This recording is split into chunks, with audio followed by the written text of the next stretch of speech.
Hey everyone, this is Randy from BibleBuyingGuide.com. I just received from Cambridge Bibles, in exchange for an honest review, the Cameo Centenary edition. So this is the 100th anniversary of the Cameo. So that's one of my favorite Bibles. It's actually Cambridge's most popular Bible. So they've made a special edition to commemorate the 100th anniversary. So I've seen photos, but I've never actually seen this one in person. I do have a couple of cameos, which I like a lot. Cameo just means small. So let's take a look. It comes in a very glamorous two-piece box. Very thick. I like that. I like that a lot. Oh, wow, booklet. Okay, I want this in every Bible. I like that. I might have to have somebody read it to me because I can't read on black, but we'll do what we can. But anyway, there's the back of the box. This one does have a full yap, and it does have, well, let's see. Let's read the specs. Let's see where it tells here. Okay, so this is a aniline calfskin in golden brown. So I love that. Beautiful paper. Beautiful color. Beautiful paper. I don't want to mess this up. I'm probably going to have to mess it up, though. I'm going to have to open it. I can't bring myself to do it. Can't bring myself to tear that. Let's do it this way. My little trick. I like to do that. Oh, that's beautiful. So smooth green, and it has a little bit of color variation, which catches my eye. I like that a lot. So it is stamped, and then has a little line to outline the text block. A yap, looks like just about a full, it's a full yap. 3 ribbons. A note on the leather cover.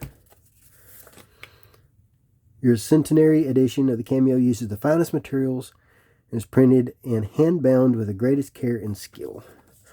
I do not doubt that for a second. So, absolutely beautiful. Leather liner. It doesn't say what kind of leather that is, but it's amazing. That's very nice. If I were guessing, I would say that's a calfskin. That's beautiful. So perimeter stitching, there's a little debossed line around, and then the debossed on the spine. And it's a darker color. That looks really good. Let's get this out of the way and let's open this up. I'm going to zoom in just a touch. It already wants to stay open, which I prefer, which I like. So we have edge line.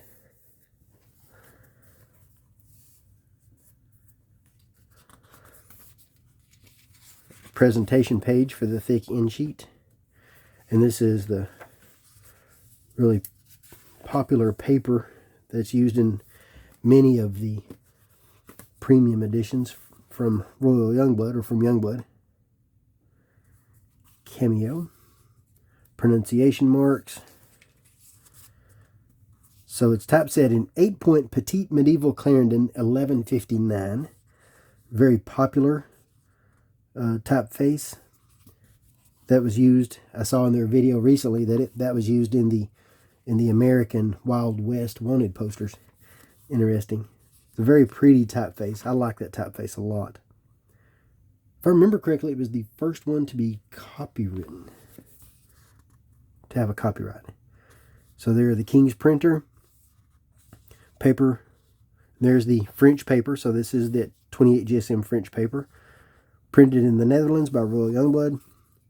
And then, so we have the Epistle to James.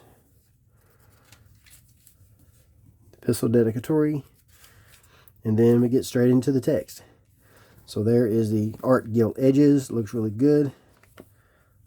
Sewn binding. And there's that text That 8 point is dark. And the little thing that I have found over time, a small font that's dark, for me, is easier to read than a large font that's not that's light. So I can read this no problem at all. It's a very readable typeface. Not a lot of show through. This was not printed with line matching, but this was printed 100 years ago on that metal type. It wasn't.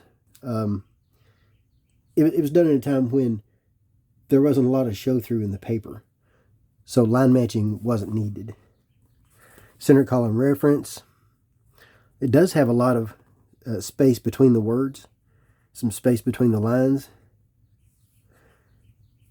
So we have 1, 2, 3, 4, 5, 6, 7, 8.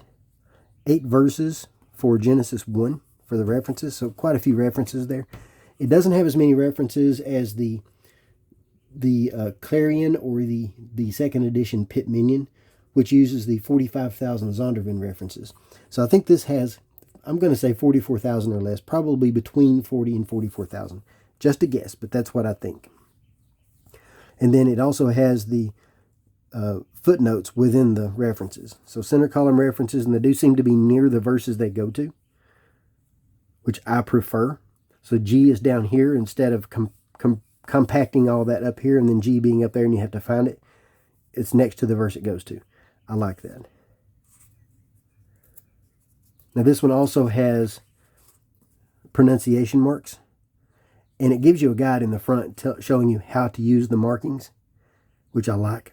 The reason I know this is I'm already familiar with the Cameo and the Cambridge Bibles, but this is what I consider full pronunciation marks. So it gives you not only the stress mark, but also gives you, how the syllables are broken, but also gives you how to pronounce each syllable. So that's really good. Now it is verse by verse with pilcrows to show the paragraph markers. So no other formatting. It's just verse by verse. But across the top we do have the page summaries. So I like that. That's helpful. Book name with chapter number. There's one of the ribbons. Ribbons are 3 different colors. Let's go ahead and get those out and see what our colors are. So it looks like 3 shades of brown, and there's a gold. Maybe a copper, gold, copper, and brown. So this is easy to hold open. I'm not having any trouble at all holding this open. And there's our ribbons in case I didn't have that on camera. Put this down here where we can see it better. So there's a red letter. That's a dark red. That's a very dark red. That might be the darkest red I've seen in a Cambridge.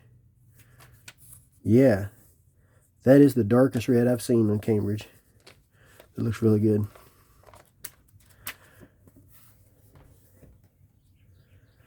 Alright, I'm getting ahead of myself here. Let's see how well it stays open in the front.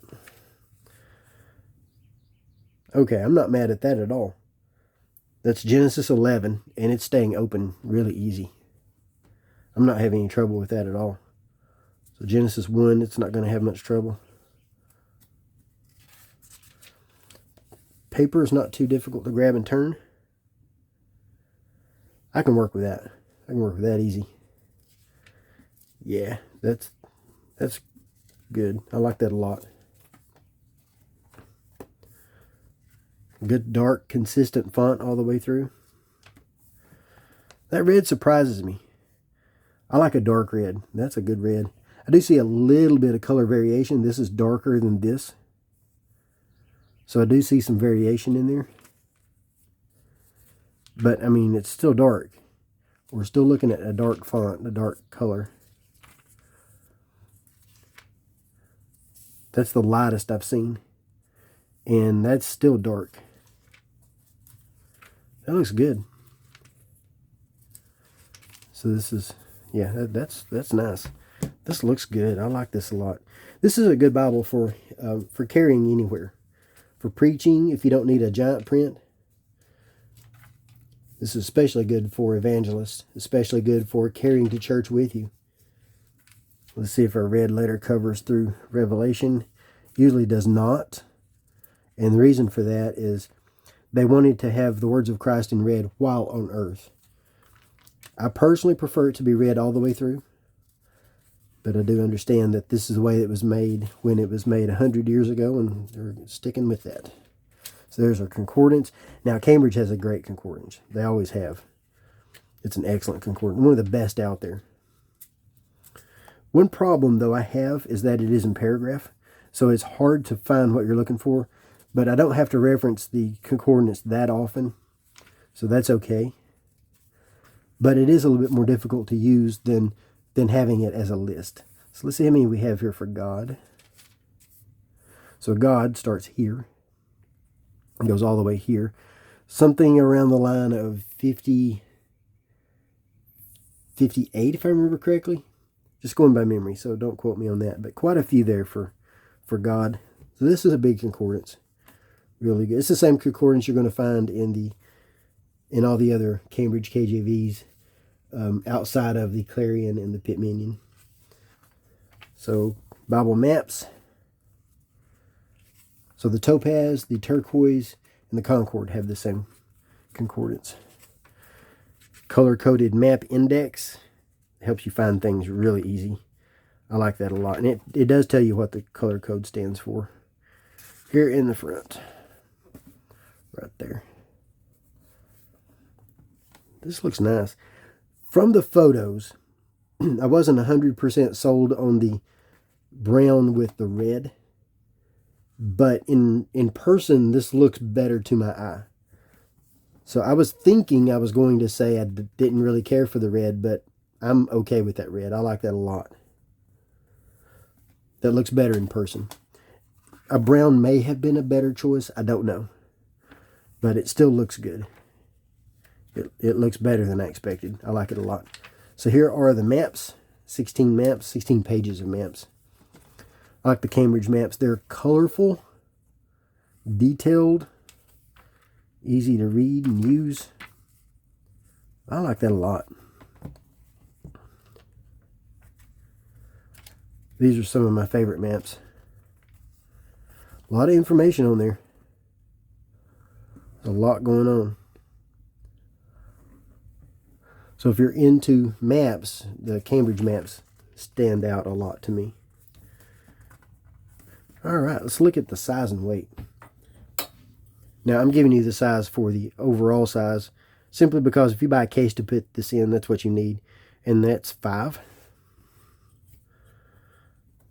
by 7 1/4 by 1 and a little over 1/4, 1 3/8. That's a good size. That's excellent for carry. I like that. Stays open well. It feels great in the hand. Yeah, I'm going to be using this one. I can see me using this one. Let's take a look at how it compares to the blue. This is the blue one, blue goat skin, which is also one of my favorite Bibles. I like the Cameo anyway. It's an excellent Bible. While we're talking about this, I'll go ahead and get this powered up. We'll do some weighing. But the blue is a goat skin. This is a special edition they made, or a new edition that they made a few years ago. And I love this blue. I love that a lot. But now that I've seen the calfskin, I think I'm going to stick with the calfskin. It weighs 1 pound, 7.4 ounces. So here's how these two compare. I think the calfskin is thinner.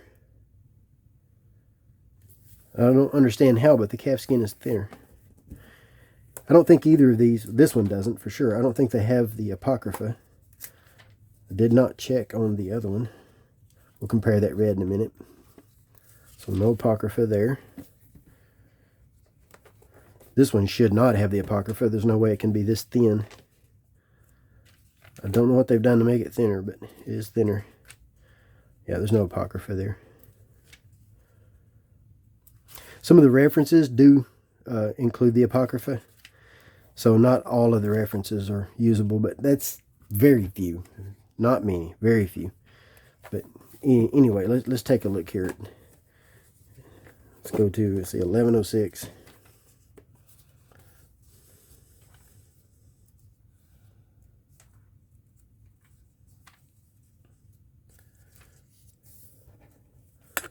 That's 1006. We got to go to 1106. Someone missed 100 pages there.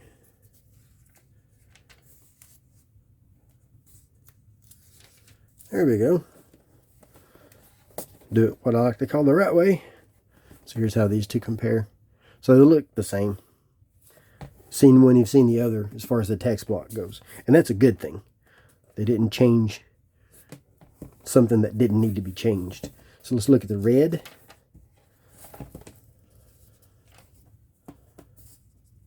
We'll look at 13, mark 13.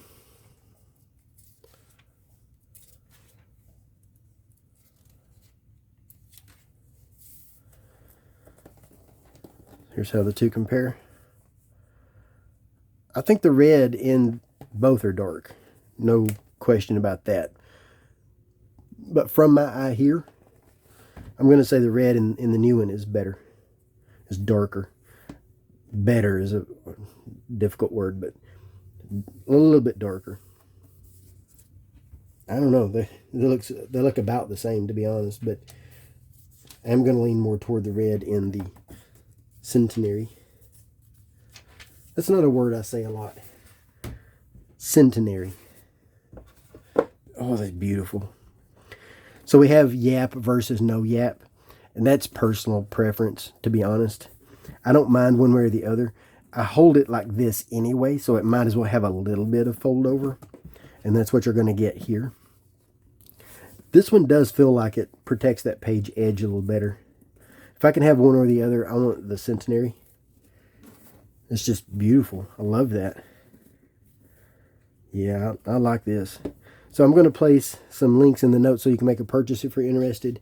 Cambridge did supply this in exchange for an honest review. The full review will be a written review at BibleBuyingGuide.com. This is just my first impressions. I never review something unless I've used it for a while. That's just my personal review strategy. I'm going to actually put some real use into something before I review it.